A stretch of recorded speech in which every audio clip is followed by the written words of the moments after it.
Good afternoon, everyone, and welcome back. I hope everybody had a good lunch, had a chance to have lots of chats, and we're coming into this final stretch of this amazing couple of days we've had together. So for anybody I haven't met, I'm Vilas, Dhar. I lead the Patrick McGovern Foundation, and maybe much more importantly, I'm very delighted to have a very good friend here joining us today. So I'm going to introduce you a little bit, Stacy, but thank you for being here. For everybody, this is Stacy Palmer. Stacy is the CEO of the Chronicle of Philanthropy. And I think in many ways, like, if I'm the beast, you are the beauty in this friendship that we have. I am new to philanthropy.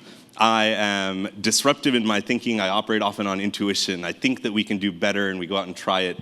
But Stacy, in many ways, you have the wisdom of having seen this sector for, if you don't mind my saying, 40 years. And in all of the conversations we have, I love the fact that we come to them at that place of, here's the way things have been, here's the way things could be, and what does it take to get us there? That's the conversation I want us to have all together. Give Stacy a big round of applause of welcome, and let's dig in. Thank you so much for having me, and thank you all for being here. I've gotten to be here most of the day, and I'm so excited about all of the things you're doing and thinking about. And let me make an open invitation that if there are things that you'd love us to communicate with all the people who are part of the Chronicle audience, we'd love to share them. And I'm stacy.palmer@philanthropy.com. Feel free to write me, and all of you know how to spell philanthropy, which is a joy for me. It does not always happen. Spoken like a true editor and journalist. That's Absolutely. Good. As we did yesterday, I will tell our friends in the audience again, we didn't really do very much planning for this conversation. But maybe I can tell you what I was thinking about in the last 2 minutes of what we should talk about. One is, I'd love to just go a little bit deeper into what you're seeing in terms of what nonprofits are doing, what foundations are doing. We have a lot of folks in here that I think are in many ways at the emerging forefront of where the field is. Where's the pack? Like, what are the questions that are emerging? What are people asking when they think about the intersection of technology writ large and maybe AI narrowly? Let's spend a little bit of time on that. I'd love to talk about this question that you and I love to talk about, which is collaboration inside of philanthropy, how we actually build structures that let people work together more effectively, and not just the pie-in-the-sky version of how great would that be, but what are the things that really keep us from getting there? And then maybe the last bit, what's the opportunity in this moment around both AI and the broader context of what's happening in philanthropy to say, not just how do we get everybody to come together and work together, but to actually join in a process of co-creating a vision of what's possible. How's that work? Sounds great. We'll do whatever else you want along the way. But let's start with this basic first piece. You shared with me that you have some data and some interesting insights. Where's the field today? What are people thinking about? What are they expressing as concerns as they think about technology, AI, and philanthropy? Great, thank you. And one of the things that we do at the Chronicle is we survey nonprofit leaders to find out what is on their minds. And one of the things I like to always make sure when I'm talking to a group that is primarily philanthropists is remind you of some of the things that you're probably seeing and hearing from your grantees. And I've heard it throughout the day and obviously from some of the reports that we've seen. So we asked them, what are some of the kinds of things that philanthropy can do to help you with technology? Won't surprise you. Top thing was cash. Nonprofits need more money to be able to do more things, and I want to talk about that in a sec. But they also want help with, nonprofit data hubs. They want tech expertise. They want help with their audits. And more important than anything else is they really are fearful of being left behind. We're doing a survey right now with another organization that we're focusing on all of the disruption that's happening with nonprofits and foundations, and we're trying to get the view of both the nonprofits and the foundations. And if any of you are interested in answering some of the questions from the foundation side, we would love that, because we're trying to see where the disconnects are and where the moments of alignment are. But to do this survey, we did some pre-interviewing to say, what's on your mind? And we expected everybody to talk about all of the disruption because of federal policy and the shifts that were happening, and they absolutely did. But before the interviewer could even ask the question, people said, but my big concern is what to do about AI. I know we're going to be left behind. We're super worried about this, but we realize we're going to have to catch up and we're going to do something about it. So we'll have more data to be able to talk about what's going on in the field. But I was actually pretty excited that that was such a top of mind thing at this moment when there's so many pressures on so many organizations worried about whether they can continue their missions, keep up with their causes. They know that technology can make a big difference. So that seems to me like an opportunity we can seize. I love it. You know I love opportunities, but let me ask you the hard question. I mean, you've seen this cycle before. Does it feel different from the start of the internet, from like social media, from all of the other pieces where there was some level of excitement? Does it feel different? That is a great question. I've been interviewed by some people who are doing look-backs at September 11th, which you might have remember that ushered in this incredible period of online giving, because all of a sudden people responded in this way in the 24 hours after September 11th. Online giving was brand new, and people said, oh, I want to give, and it broke all the servers. And everybody said, this is the moment, things are going to be transformed. And it took 20 years until we really saw people giving online, nonprofits getting their websites together to be able to do it. So I am skeptical whether this is the moment, but I think the fact that we have all of this disruption going on with nonprofits writ large, that is why this is a moment. We were created at a time right after the Reagan budget cuts, and one of the reasons the Chronicle exists is because organizations needed some way to communicate with each other about how they were going to deal with the fact that all of their lifelines had been cut off. And they were becoming very, very good at fundraising, and they wanted to learn from each other, and they wanted a professional publication. Now we take it for granted that every nonprofit is terrific at raising private funds, but that was not the case. That's only 40 years ago. So when you think about it, I think we might be on the cusp of something really dramatic, unfortunately, because of all of the changes that are maybe not so good that are happening in organizations.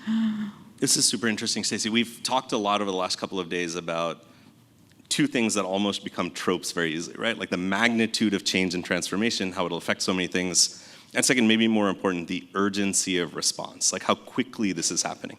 And again, I'll ask you to think over that kind of 40-year trajectory of observing these kinds of changes in philanthropy. Is there anything else that strikes you as having been similar in either or both of those ways? Or is this something really new?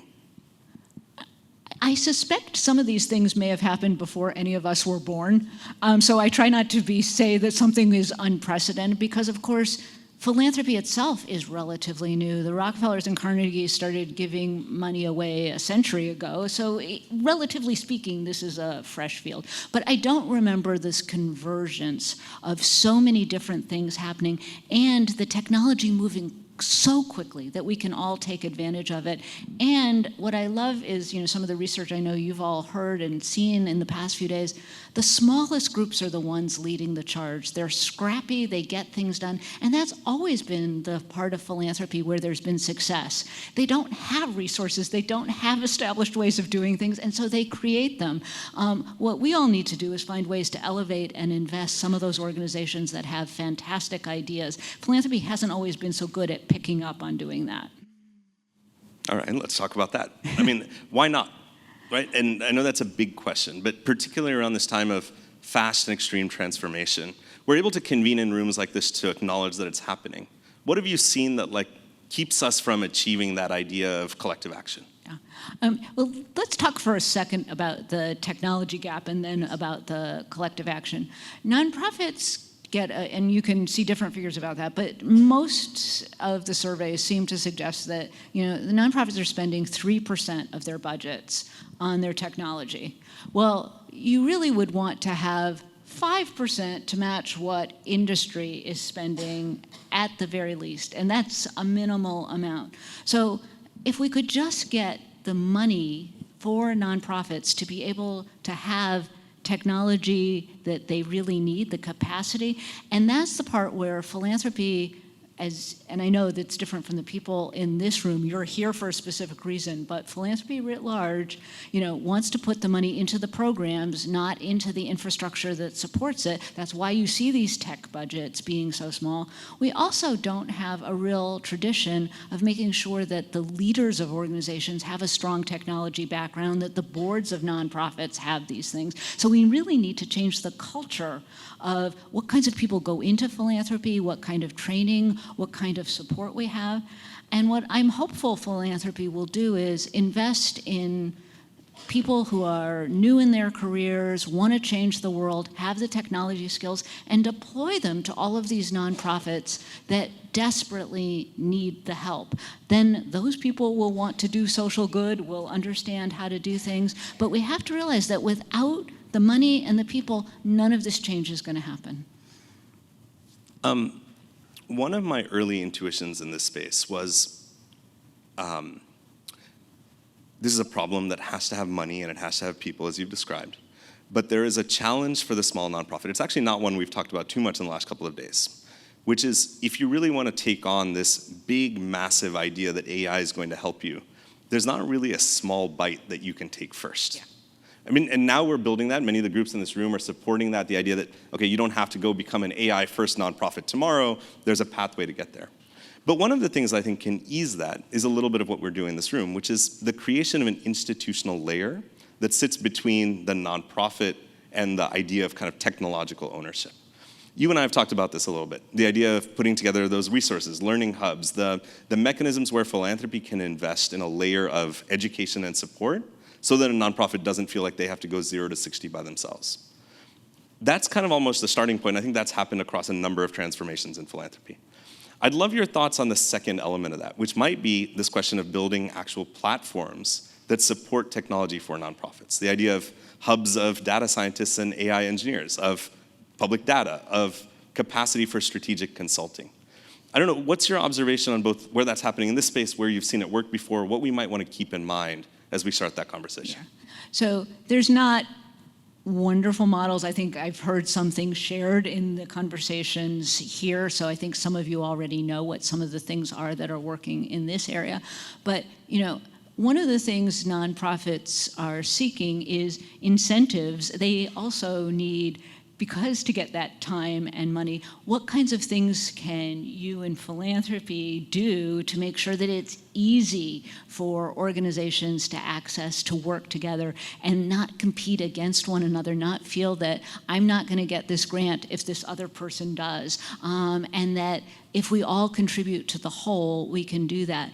One of the things that I hope folks can activate is the community foundations that are in so many areas. Those are not the kinds of organizations, some of you may be from, some of them I don't know, but they're not usually seen as being technology forward or really helping organizations with this kind of thing. But in every community, you could gather donors to understand what technology advances can do for organizations, and you can bring the organizations together to make a difference together and say, we have to work together. Problems like public education, those kinds of things that galvanize people in communities, there have been tremendous examples, early childhood education, where people have really come together. Well, let's do the same thing for technology. I like it. I asked you before the conversation what was off limits, and you said nothing. So I want to challenge you a little bit on this, because I think one of the platitudes is always that, well, it's a competitive environment, that institutions are competitive, that philanthropies don't cooperate because they're competing. If I look around this room, I don't feel that way. I see a lot of people who are actually very committed to the idea that we should work together. So what's the actual diagnosis here? Like, if it is an idea of competitiveness or of siloed organizations, in your observation, having seen this for so long, like, what's the actual driver? And where does it live in the landscape? And I know this has nothing to do with our conversation we talked about, but I'm really curious to hear what you think. It's something I've pondered for a long time to understand how this works.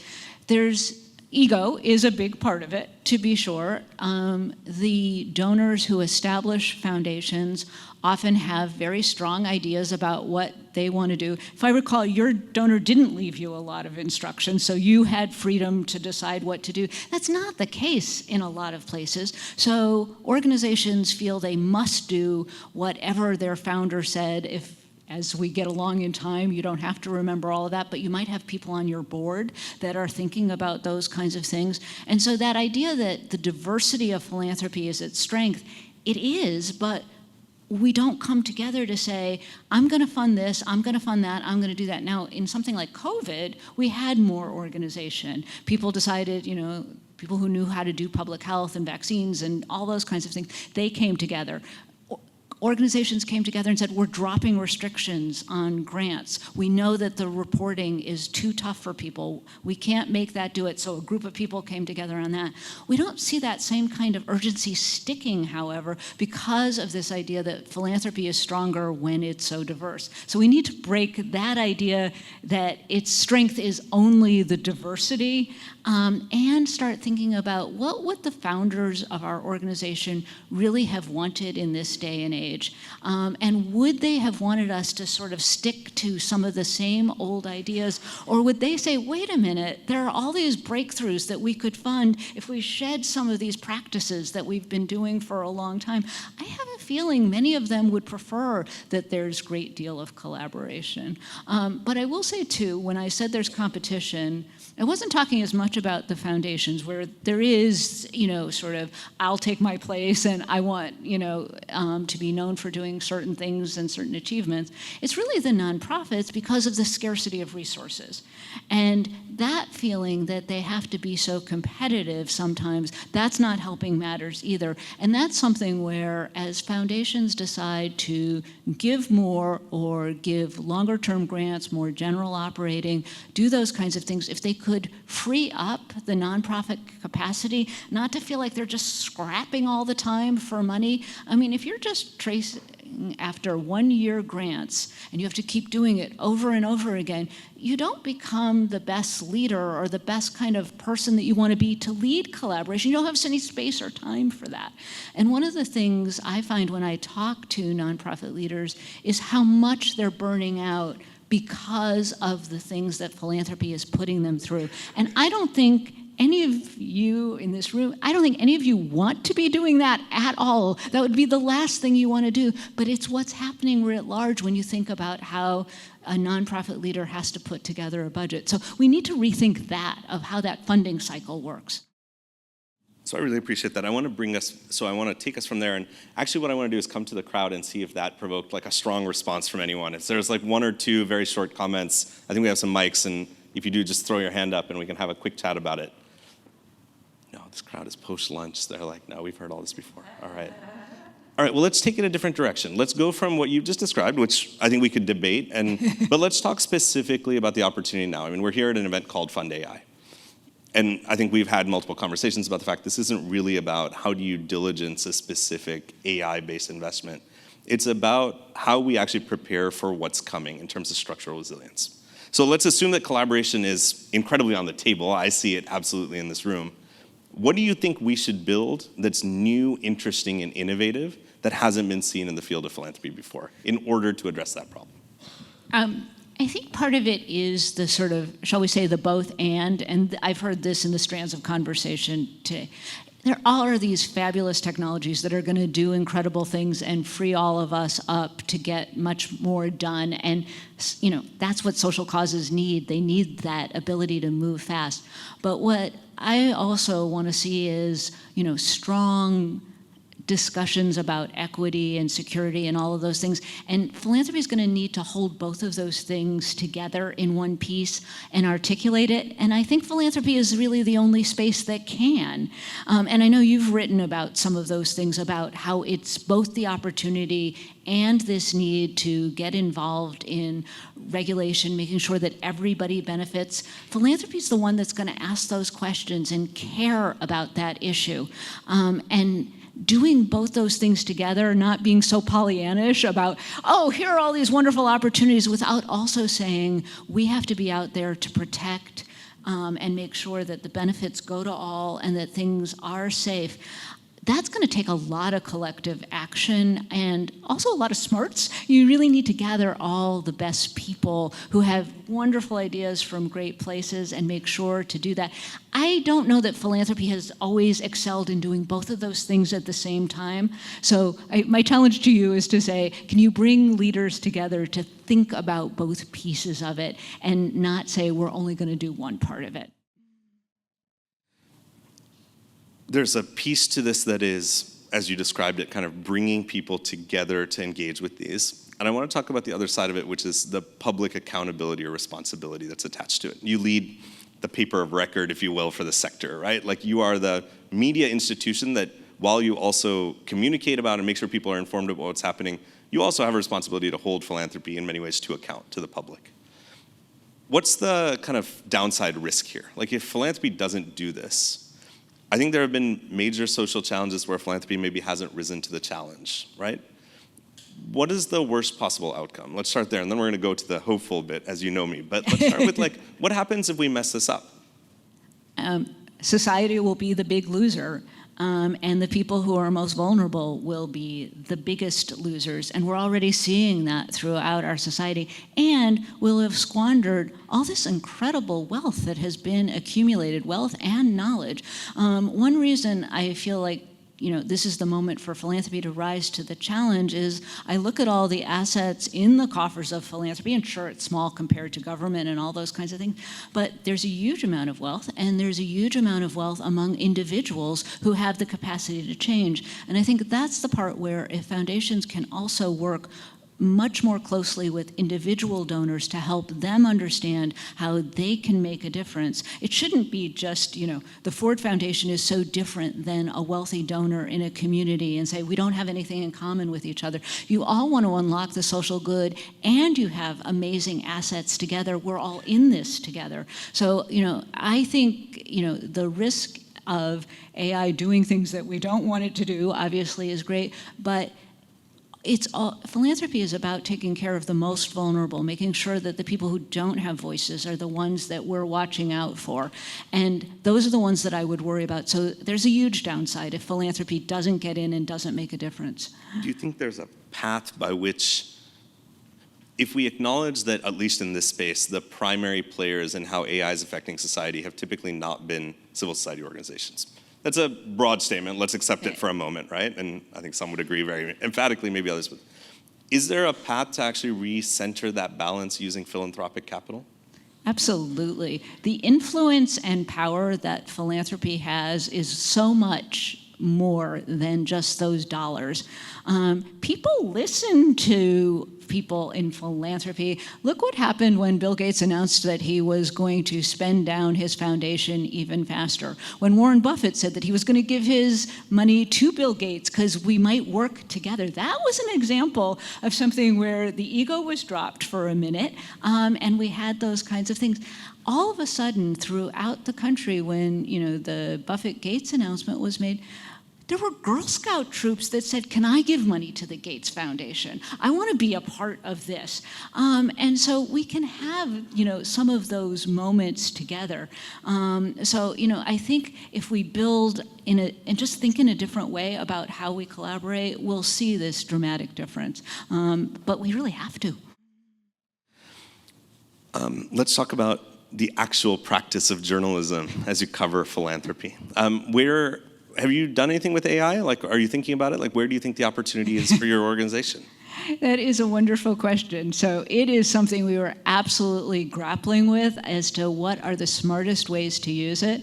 I have to say I have encountered journalists who are very nervous that they are not going to have jobs anymore if AI can write a story or do some of those kinds of things. And what I have had to say is, but we must understand how to use it and use it responsibly. AI is terrific at doing things like summarizing a story. Sometimes when I'm editing something, I might go use it to figure out what this journalist is actually trying to say, because I haven't figured it out in any other kind of way, which don't tell my writers that. I was going to say, I feel like you have a reporter colleague in the room. Probably. Maybe we need to get a microphone in our hands and yeah. we'll see what... But, there are some things that it's wonderful at doing. And so the skepticism of it, and I have to say, the business side of our organization, they're eagerly adopting things. They're using it all the time and doing all kinds of things. The journalists have been more skeptical, and we're really trying to bring them along, even as they're covering all these amazing advances, but some of them have, not been quite as ready to be able to adopt it, because they're concerned about the things they've reported on. They know about the biases, they know about the errors, they know about those things, and they're so dedicated to fact-checking and getting things right that they won't adopt it until the systems are somewhat better and they're seeing that. And that I respect a great deal. We're also thinking about how does it change how people consume our information. And so, we want to know, what is the best way for us to use this in a way that's helpful.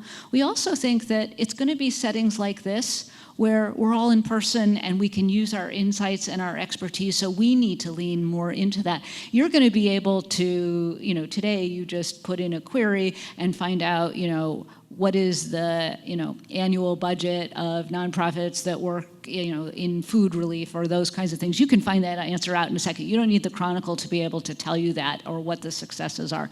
But can we bring together the right people in a room to talk about the kinds of things? And it might be a Zoom room or something like that. But we need to use our insights in different ways. And what we want to do is help the field get stronger and better. That's why I've been so eagerly listening to all the things that you're all doing, because I want to share all the great ideas you all have to make sure that the field is stronger. And I was glad that during some of the breakout sessions today, people were asking the questions, not just what are you using and what's working, but what mistakes have you made? And we can help keep people from making those mistakes over and over again if we share that kind of knowledge. So I hope we will try to be doing that. We see a great responsibility of helping the field move forward. From our perch, we should be encouraging foundations and nonprofits not to be scared of AI, to take advantage of those opportunities. So we'll do that, and I will welcome all of your thoughts about how we can do that better. I love that. I want to end on a kind of note of moral responsibility, but also practical advice from you. We're going to have a little bit of time for questions, so people will start thinking about that, and I think we have a few minutes. But let me pick up on that last bit of what you said. At the foundation, we often say, as a society, we lionize innovation in technology, right? We pick these people who are kind of heads of companies, we put them on billboards, we let them have all of the headlines. We focus on technological innovation as if it's a virtue by itself. I wonder what kind of society we'd build if we spent the same amount of time innovating our social practices, our structures, our institutions. And I want to ask you, at a macro level, what are you seeing in philanthropy that you think is an innovative set of practices, not more of the same, maybe slightly better, but something that's really different, if there's something that comes to mind? And then I want to ask you, what is your guidance to us? I mean, you know why we're here. You've had a chance to talk to so many folks across the room. I'm hopeful there is a combination of positive excitement, but also cautious kind of friction as we think about how we step into this. What do you want us to be doing? What's your hope for what comes out of this room? 2 questions. So there are so many great innovations. I have to say, we're keeping our eye on the 2 women who have captivated philanthropy, and you've read so much about them between Mackenzie Scott and Melinda Gates, who couldn't be more different in their giving ways, but watching how they give and how they give differently. And it's no surprise to me that there are women donors who are and that's going to transform the field. There is a lot of money being inherited, or women who have made their own wealth that we haven't seen in this field before. And they're doing things really differently. And so watching what they're doing and how they're succeeding, Mackenzie Scott doesn't have a high profile. I wish she would, so that she would talk about some of the things that her unrestricted grants have made a difference. I wish it was a little bit easier for people to identify themselves and say, hey, we're a great organization, but her method is really interesting. She's given to groups that never before got funding. And that's the other part about what we have to think about. A lot of the conversations I've heard around here today have been great, but it's all about helping your grantees. But what about those groups that haven't become grantees yet? We need to find ways to identify those organizations that are doing amazing work. And basically she has the talent scouts who do that. That kind of thing is is different. You know, Melinda Gates is looking at giving some money to people she has seen who are making a tremendous difference, letting them make the decisions about where the money is going to go, not saying, I have to make every single decision myself. Those are the kinds of models of things where we bring folks together and say, let's tap the wisdom of people who are closer to the problem and find ways to make a difference and get rid of some of these institutional structures that make us slow and hard to work with and all of those kinds of things. So I think those are the two I have my eye on. There are many, many more, and some of you will probably identify other ones that I don't know about and we should write about.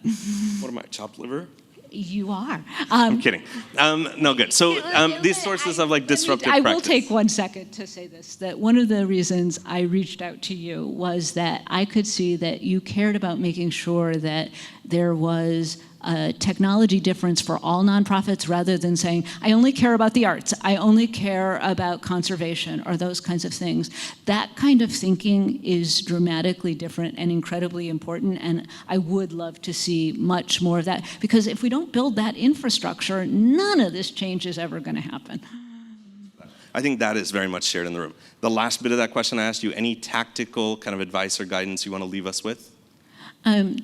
Keep doing more. Don't be scared of it. Don't be scared of failing. And remember that, you know, nonprofits are really looking to all of you for guidance and for help.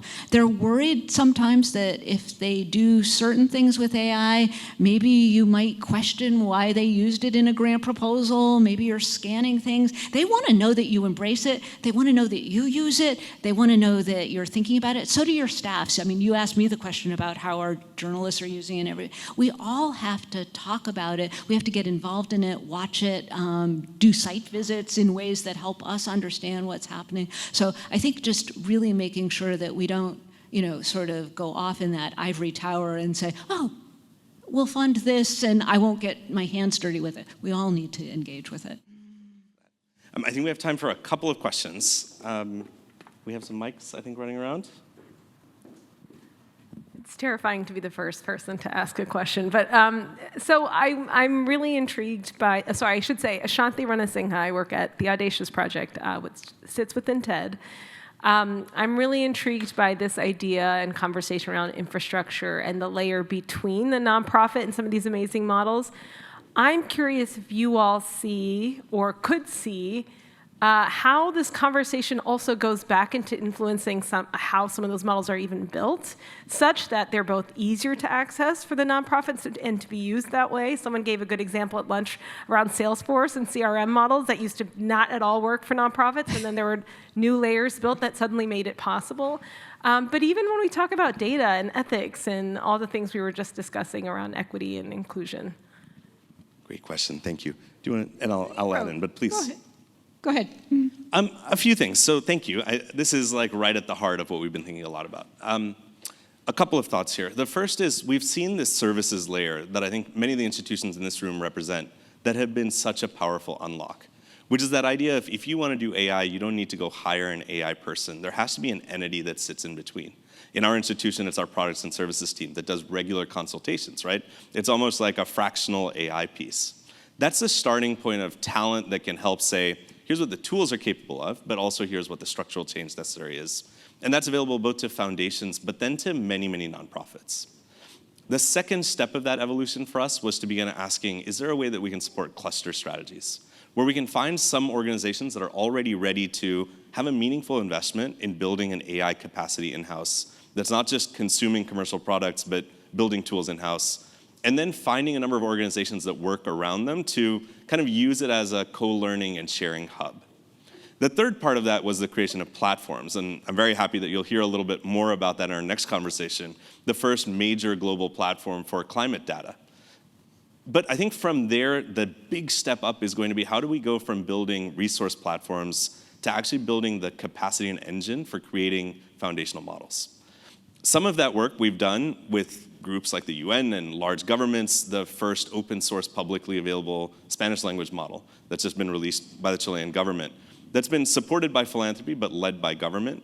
And I wonder if that's a bridge into thinking about a much bigger story.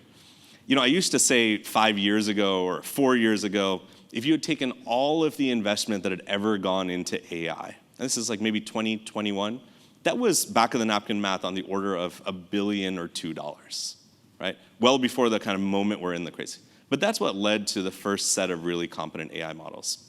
And I think I would ask the question then, I'll ask the question today, do we think that it would have been possible for philanthropy as a whole to come up with a couple of $1 billion, and in doing so, just totally alter the course of who owned the foundational models? It's a thought experiment, but it wasn't so far outside the realm of possibility that it had to be that philanthropy had to catch up.